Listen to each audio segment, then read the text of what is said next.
before we begin, just want to introduce myself. I don't know if you guys remember too much, but I interviewed you guys back with the 405 when I was writing for them. Alright. Yeah, so my name is Jibril Osman. Back then I wrote for the 405. Now I have a platform called Studio One. Late last year, I decided to build it so I could interview artists that I really like and to really build a platform for Toronto artists to shine. And, throughout the process so far, we've interviewed international artists, artists across Canada, but again, more importantly, Toronto artists. So it's amazing to get you guys on. It's amazing, to reunite because you guys have done so much since, that first interview. So congratulations on all of those things. Thank you so much. That we'll talk about. Before we begin, can you just briefly introduce yourselves and then we'll get started? Yep. I'm Rob. I'm Karah. I'm Alex. I'm Mikey. Cool. Yeah, so I know the story of how you guys all came together with the whole studio session, things like that, but at what part did you guys realize that this was really gelling? Was there a song that you guys made together? Was it on the first EP where you guys started realizing, this works? Do you have a moment like that? And I know it's a group interview with band, but feel free for anyone to jump in with the answers. I think when we first started hanging out, probably in first year, it was a very immediate connection, I think, that we all had, and sort of a no-brainer to start a band. It just felt like it was a very organic, very natural sort of come together, And I think the first time we got in a studio, aka a basement, to produce, we did all these funky recording things where we set up a mic 20 feet away and played an acoustic really loud, and it was just a lot of fun. And I think I remember having that moment where I was oh my god, we could be a band and do this all the time, and it could always be this fun, Yeah, sure. Agreed. And there was a lot of experimenting at the beginning, for sure. We had a little project before the official first EP kind of came out, and there were some songs on there that we wrote together, just a couple of them that were they stood out from the ones that we each brought from our own side kind of projects, and those songs I feel really started the feeling we're oh, this could be cool, And with Car Test, that first EP, amazingly, that came out in 2015, and, with this new EP 2020, this 5-year gap. I know with this new EP, you guys talked about it being reflective and finally having a moment to take a pause, Talk to me about that and finally reflecting on what you've done in this span. Yeah, I mean, I think it all comes down to growth, and we talk about it a lot because I feel sometimes, artists can be embarrassed of their past or kind of what, just kind of their initial baby steps. And I look at it in two ways.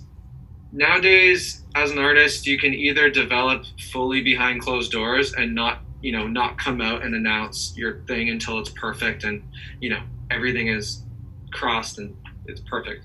But for us, we grew up on the tipping point of that age. So Spotify wasn't that bumping yet.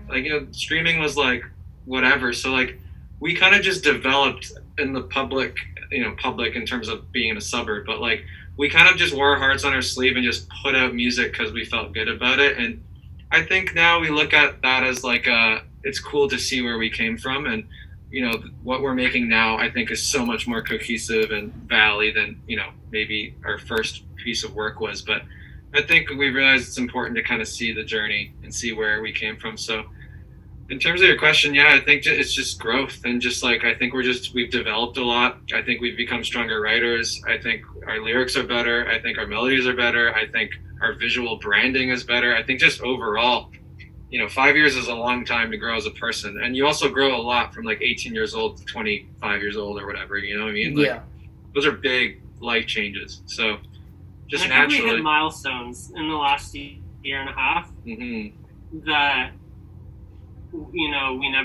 we always dreamed of hitting, but you always kind of have that question in your head I wonder if we'll ever get there, blah, blah, blah. I think we've hit milestones that we're proud of, and now our threshold is higher, and we have other milestones that we want to hit in the next few years, and kind of just keep growing grassroots. And touch on those milestones. 'Cause I know you guys JUNO nominated. Congratulations to that. Touch upon those milestones. And talk to me about releasing the album that you released as well. The idea of finally releasing an album as well. I know you guys released EPs up until then with this new EP, but yeah, talk to me about milestones. Having an album. Doing tours. Opening up for major acts. JUNOs. Touch to me about those milestones. I mean, they're all super important. I mean, stuff that you dream of as a kid, right? Like, the world seems so big until you realize it's not. So, like, it's actually small. And, like, as a kid, like, if you watch the JUNOs on TV, like, that seems, like, out of the question. So you just, like, don't even consider that a thing. Or, like, even leaving your hometown to play a show is, like, that's fucking crazy. Like, you can't even imagine that. So, like, but everything builds so slowly, and you really, like, every milestone kind of just, like, you feel grateful for, and it happens, and, like, you kind of just keep, like Mike said, raising that threshold. But, like, nothing feels like as a surprise, because we've obviously, like, worked to get there, but it's still every time it's a pinch me moment. And, like, all the things you mentioned, whether it's, like, our first real North American tour was with Lennon, Stella, and, like, if you told us that, in grade 10 when we were watching Lennon and Maisie on YouTube and geeking over their fucking voices, you'd be like, bullshit, like, don't tell me lies. But and then it happens, and you're like, oh my god, this is possible. I think every milestone just sets you up for the next one better. It's not like you just kind of have to set up your expectations, and it's crazy. I don't think there's no preparation for that kind of stuff. I don't think anyone can prepare you for those kind of moments, because a lot of it comes down to timing and luck and just being, working hard. So it's crazy. A lot to learn every time something like that happens. For sure. And I know I read about this EP that you guys really wanted to spend a lot of time with the songwriting. Putting that first in the foremost. Talk to me about that, as artists, how important is songwriting, and how important is that in structuring a song? Because, on the flip side as well, with the topics that you guys touch upon, it's so personal. How does it feel when you write songs about mental health and all these important topics, and it's from your perspective, a lot of artists can write from other things, but as songwriters, it's from your perspective. Touch upon how important that is. Essential, literally.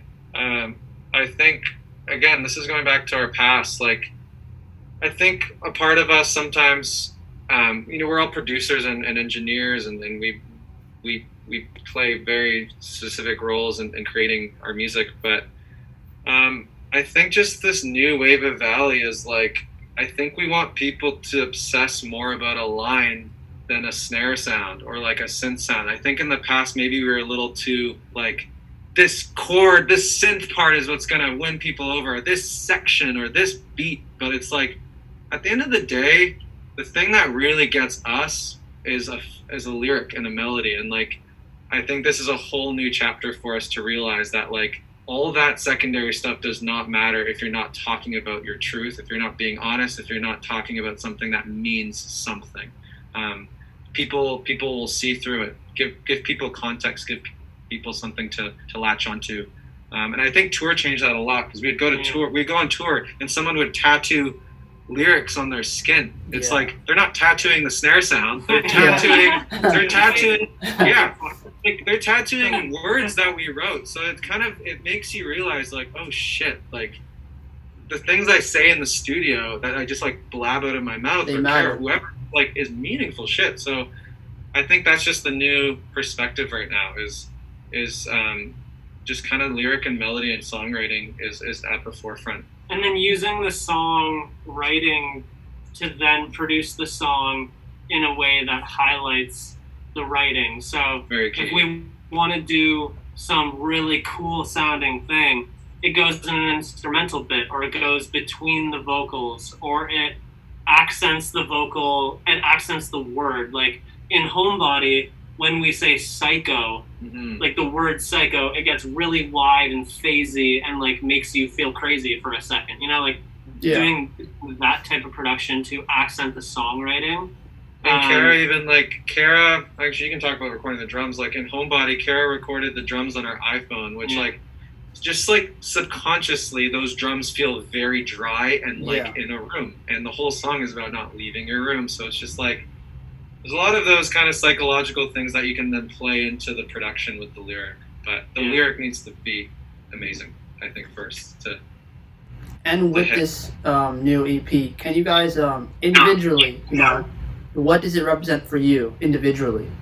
Anybody can start. Like, what does this EP represent? I know you all talk about being reflective. Individually, what does it represent in your individual growth?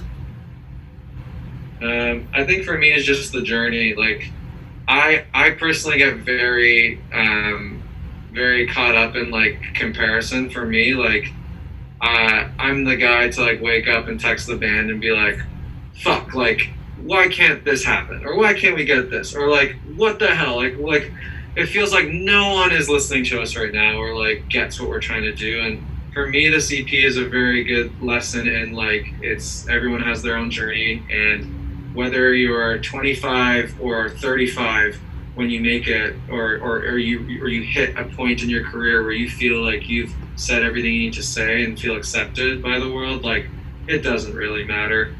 Just make stuff that's true to you, and all in due time. So that's mine. I think, it represents so many things in so many different departments for me. And it's hard to say like one thing, but I think if I'm being very broad, it represents sort of a very specific snapshot of like our life, the four of us collectively, very equally.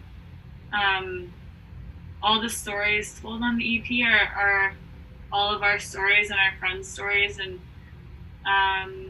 I think it's kind of like getting a tattoo, where like you get it on a certain day with maybe like a friend or something, and you remember that day and why you got it and where you got it for the rest of your life. You know what I mean? So it's sort of like a tattoo, like, not to be cliche, but like that's kind of how I see like a body of work, or like an album or something, an EP like that. So it's nice. I think it's fun, like when you're 50 and you'll look back being like, whoa, like that was crazy that like we went through that. I remember when we were in quarantine. I remember getting off of that tour and feeling like I was living out of a suitcase and didn't really have a home base, and feeling all these things, and it'll be interesting to look back in like 20 years, 10 years, 5 years even.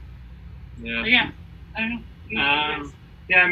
I feel like, kind of almost to piggyback on what you said, but with every release that we have, it almost represents like a different era. And I feel like this is a new era that's very different than anything that we've kind of experienced before. And I think it'll be around for a while. I feel like we've hit something very special, and we're kind of still like channeling that right now.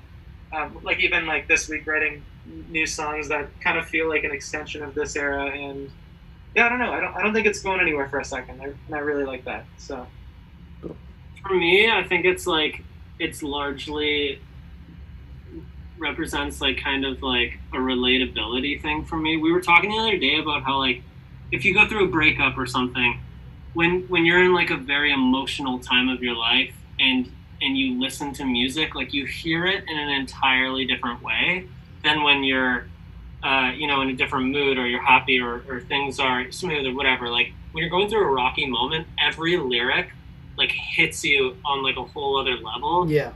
And I think, when some of us went through that type of thing, at least I realized, I was like, damn, like if a lyric can like literally change someone's life, like our music we need to do that. Because so we were like, all right, let's just write songs about honestly what is happening to us, and there are going to be other people in the world who are going through exactly what we're going through, and we'll be able to mold that song to their situation, and we could help somebody get through something, you know what I mean? And again, like to was a big part of that type of thing.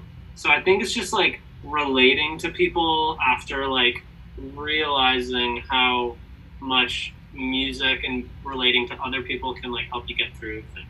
For sure. And an important thing to touch upon as well, you know, with all of us living through, you know, COVID, you know, as a band, how have you guys been able to, you know, coexist as a band, coming together, especially, you know, releasing an EP during this time, you know, of course, again, just in a human level, you know, how have you guys been, you know, dealing with it? It was a little tricky at first. Like, we were all trying to, I think at the beginning, well, we had like a chat when it first happened. We were kind of like, I don't think our first priority like is career right now. For a second, it was just being human beings and just members of this planet. You know what I mean? Yeah. Like members of society, members of our communities, like and sort of stop thinking of ourselves as like, oh, Karah from Valley or whatever, like career aside for a second, you know, and just focus on like the world and what we needed to do to be productive in like a really difficult time and safe, and what we needed to do to hold ourselves accountable in these times. And like we focused on that for a hot second, and then we felt like we really were like getting pretty anxious, not, you know, just like feeling like we didn't really have a purpose, sort of. At least I felt like a little lost because we weren't able to do band stuff, and like that's what I love doing most every day. I look forward to that. I look forward to waking up and doing band stuff. It's everything. And so we went and we started living in a house together, and we started recording the songs and stuff, and it became a little bit easier because we were together every day. We were in each other's bubbles, and now when we're together, just to be careful, just to be safe, we just wear masks, and you know, we just want to be diligent and make sure, especially living in Toronto where like there's a lot of people and it's all very dense. It's important to take the extra precautionaries, and yeah, I think we deal with it as best as we can and really try to remember that we have to be human beings, like in tandem. You know, we can't just be. We have to be very world-centric at this point in time in life, you know? Yeah, for sure. Or else nobody's going to be touring. Exactly. Well. You know, even to tie it back to the career thing, the like, death of music. If everybody just wears a mask, we can tour again. Yeah. But yeah, I felt the same way earlier in the year. I didn't really feel like doing interviews at a certain period of time, but then people close to me kind of were telling me, you know, it's important to have these conversations. You know, it's important to continue to do what you do. But I felt, you know, the same way. It's funny, you know, usually when I get to end of interviews, you know, I'd ask, you know, upcoming tours, you know, you just released an EP, you know, how's it going to be? But because of COVID, you know, no concerts, you know, interviews over Zoom. It's a, you know, weird world we're currently living in. But with you guys, you know, interviewing you guys so early on and until now, can you all individually, you know, talk about something you guys have learned throughout, you know, the course of your career, you know, advice that you've either gotten or just something you've learned? I know this has been, you know, an amazing journey for you guys. You've accomplished so much, and you guys finally have a time to reflect. So can you just touch upon what you've all individually, you know, realized, I guess, as artists? Yeah, I mean, for me, lately, because we've been writing a lot, I think Mike said this in the studio, and he touched on it earlier, but I do believe we're the kind of band that, like, you know, focuses a lot on the narrative and every line in a song. And I think something that I've been keeping in mind a lot more is, like, to me, like, we make art for art's sake. Like, we make it because we have to. But also, like, to piggy on that, like, we also, you know, we have the potential to also change lives with our music and influence people with our words. And I think I'm just learning to keep that in mind also when writing songs, because like one line has the power to actually get someone through a day. Like, that's the fact that we have that ability is insane to me. And I just want to make sure I'm using it properly, because there's a lot of things, we could write songs about, but I want to make sure that, and it's being filtered through our experience, of course, but just keeping that in mind, because I think it's a privilege, honestly, to be able to release music and influence people in a positive way. So yeah, that's something that I'm keeping myself aware of and accountable for a lot. Sure. I think the biggest thing that I've learned just from like being in a band and seeing relative success is like, for me, and this is just my personal sort of mantra, is like, build your career in yourself and better yourself, and work on your craft in private. Like, you don't have to be loud about that kind of stuff on social media. You can be proud, but you don't have to be loud about it. You know what I mean? Like, Yeah. I think people who are constantly saying it, they ain't it, It's just kind of that thing where it's like, if you're posting on your Instagram, I'm so happy all the time, like, you are happy, like, looking in the mirror or whatever, then it's like, if you have to say it, like maybe you aren't it, and like, that's okay. Like, maybe you can't be everything, you can't do everything, you can't have everything. That's not what I'm saying. But I'm saying, if you're looking to, if you desire something, do it in private, do it for yourself, because the more people you tell, the more it comes, oh yeah, like, I meditate, it's like, one of the like people I really look up to is John Kabat-Zinn, who's like a mindfulness guru, you could say, or whatever. But I find a lot of lessons from him are just so relevant to what we do, and it's like, I mean, to any career really, but it's sort of like, he always says, like, don't tell people that you meditate, like, keep that to yourself, like, that's for you. For you, keep it to yourself, for you. Like, obviously, like, you can mention it and tell people, you don't have to be loud about it, and I think that really furthers your individual skills more than it would if you were so public about your growth. Because you're relying on feedback as well for your own personal growth. Yeah, and obviously there's a time and place to like get feedback in a public setting, but I think you get the point. Like, I'd say for me, I think the biggest thing is having like a very open mind about learning. I've learned that learning is very important, because it's very easy to be pretentious as an artist and be like, this is my art, nobody can tell me this and nobody can tell me that, and this is how it's going to be, and if I just stick to this, like, it'll all work out, which in a lot of cases is true, but also I think the people who are successful with that also take feedback and advice and are very hungry to learn. Yeah.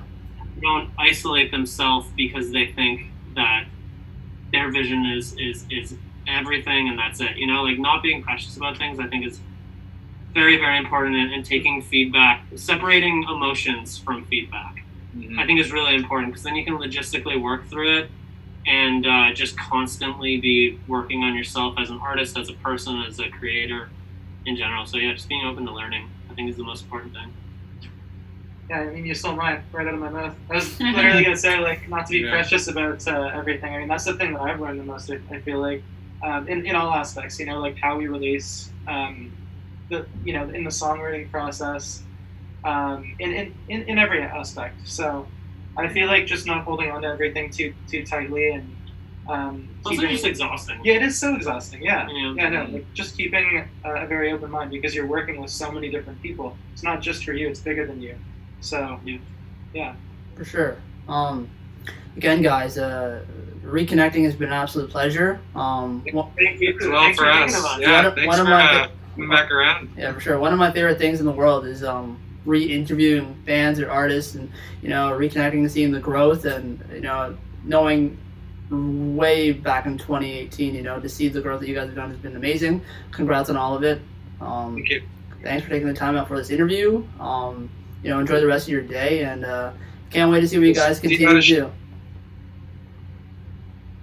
I was gonna say we'll see you at a show in 2025. Right? But I know for sure. Hopefully things will go back to normal soon. We could all just hope. Yeah.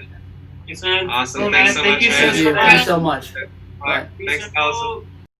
Studio One.